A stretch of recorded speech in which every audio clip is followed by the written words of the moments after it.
Canto 5. The Godheads of the Little Life. Yet was this only a provisional scheme, a false appearance sketched by limiting sense, mind's insufficient self-discovery, an early attempt, a first experiment. This was a toy to amuse the infant earth. But knowledge ends not in these surface powers that live upon a ledge in the ignorance and dare not look into the dangerous depths, or to stare upward, measuring the unknown. There is a deeper seeing from within, and when we have left these small purlieus of mind, a greater vision meets us on the heights, in the luminous wideness of the Spirit's gaze. At last there wakes in us a witness soul that looks at truths unseen and scans the unknown. Then all assumes a new and marvellous face. The world quivers with a God-light at its core. In time's deep heart, high purposes move and live. Life's borders crumble and join infinity.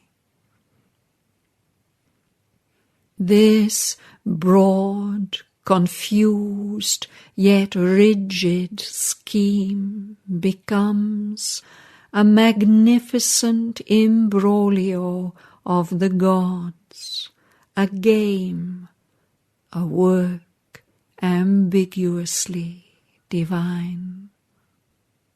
Our seekings are short-lived experiments made by a wordless and inscrutable power, testing its issues from inconscient night to meet its luminous self of truth and bliss.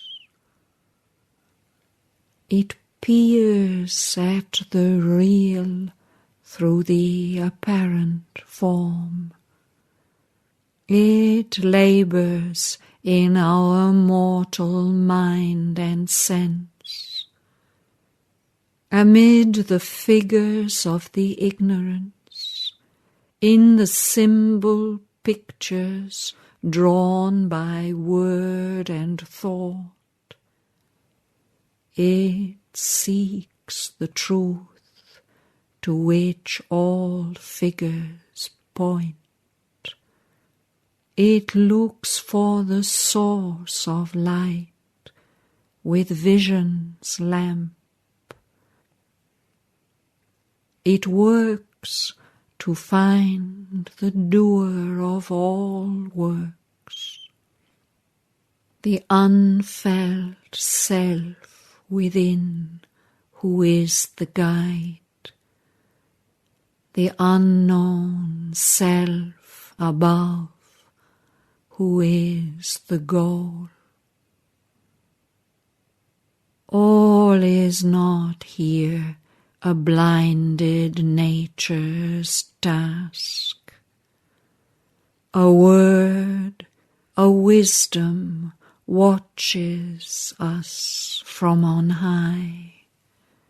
a witness sanctioning her will and works, an eye unseen in the unseeing vast. There is an influence from a light above. There are thoughts remote and sealed eternities. A mystic motive drives the stars and suns. In this passage from a deaf, unknowing force to struggling consciousness and transient breath, a mighty supernature waits on time. The world is other than we now think and see. Our lives a deeper mystery than we have dreamed. Our minds are starters in the race to God. Our souls deputed selves of the Supreme. Across the cosmic field, through narrow lanes, asking a scanty dole from fortune's hands, and garbed in beggars' robes, there walks the One. Even in the theatre of these small lives, behind the act, a secret sweetness breathes, an urge of miniature divinity, a mystic passion from the wells of God flows through the guarded spaces of the soul, a force that helps, supports the suffering earth, an unseen nearness and a hidden joy. There are muffled throbs of laughter's undertones, the murmur of an occult happiness, an exaltation in the depths of sleep, a heart of bliss within a world of pain. An infant nursed on nature's covered breast, an infant playing in the magic woods, fluting to rapture by the spirit streams, awaits the hour when we shall turn to his call. In this investiture of fleshly life, a soul that is a spark of God survives, and sometimes it breaks through the sordid screen and kindles a fire that makes us half divine. In our body's cells there sits a hidden power that sees the unseen and plans eternity. Our smallest parts have room for deepest needs. There too the golden messengers can come. A door is cut in the mud wall of self. Across the lowly threshold with bowed heads, angels of ecstasy and self-giving pass, and lodged in an inner sanctuary of dream, the makers of the image of deity live. Pity is there, and fire-winged sacrifice, and flashes of sympathy and tenderness cast heaven lights from the heart's secluded shrine. A work is done in the deep silences, a glory and wonder of spiritual sense, a laughter in beauty's everlasting space, transforming world experience into joy, inhabit the mystery of the untouched gulfs. Lulled by time's beats, eternity sleeps in us. In the sealed hermetic heart, the happy core, unmoved behind this outer shape of death, the eternal entity prepares within its matter of divine felicity, its reign of heavenly phenomenon. Even in our skeptic mind of ignorance, a foresight comes of some immense release. Our will lifts towards it slow and shaping hands. Each part in us desires its absolute. Our thoughts covet the everlasting light. Our strength derives from an omnipotent force, and since from a veiled God joy the worlds were made, and since eternal beauty asks for form, even here, where all is made of being's dust, our hearts are captured by ensnaring shapes. Our very senses blindly seek for bliss.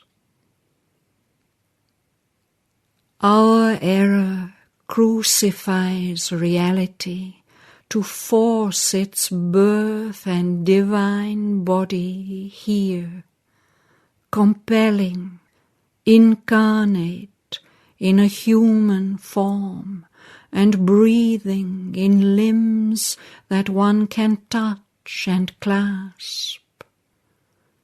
Its knowledge to rescue an ancient ignorance, its saviour light, the inconscient universe.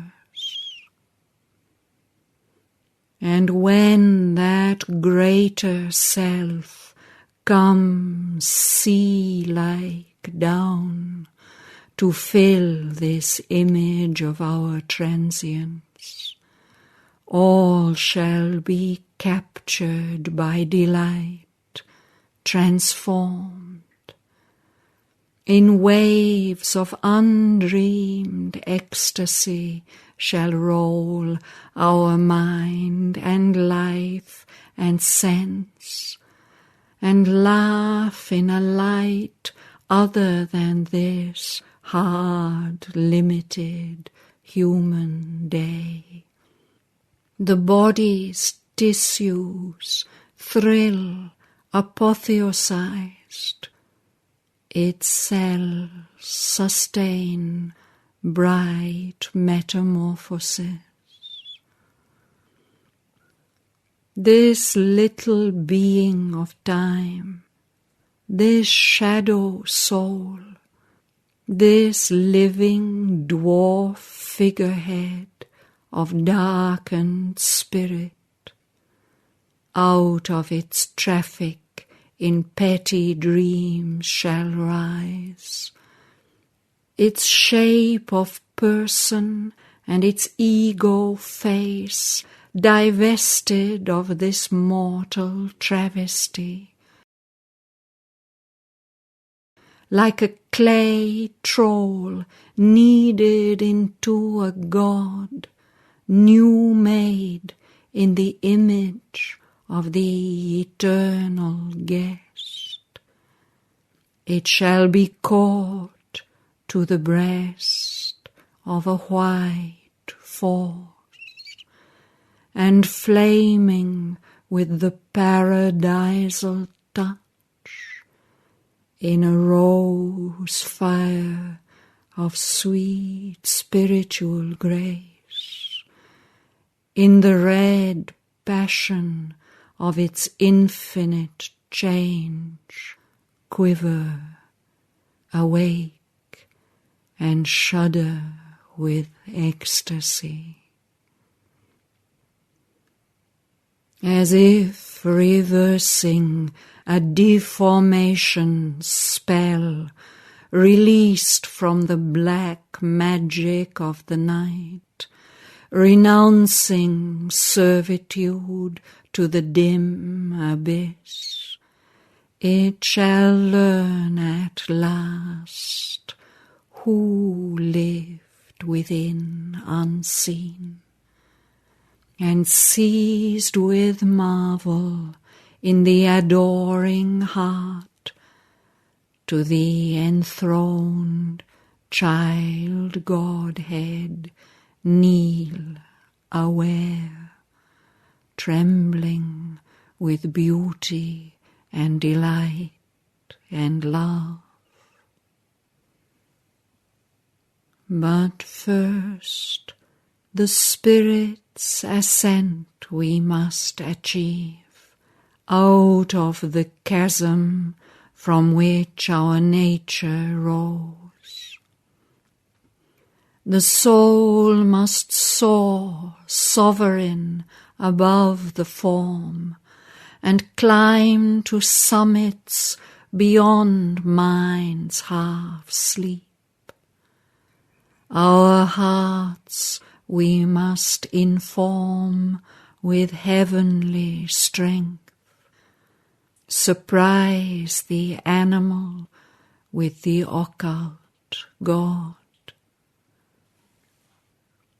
Then, kindling the gold tongue of sacrifice, calling the powers of a bright hemisphere, we shall shed the discredit of our mortal state, make the abysm a road for heaven's descent, acquaint our depths with the supernal ray, and cleave the darkness with the mystic fire.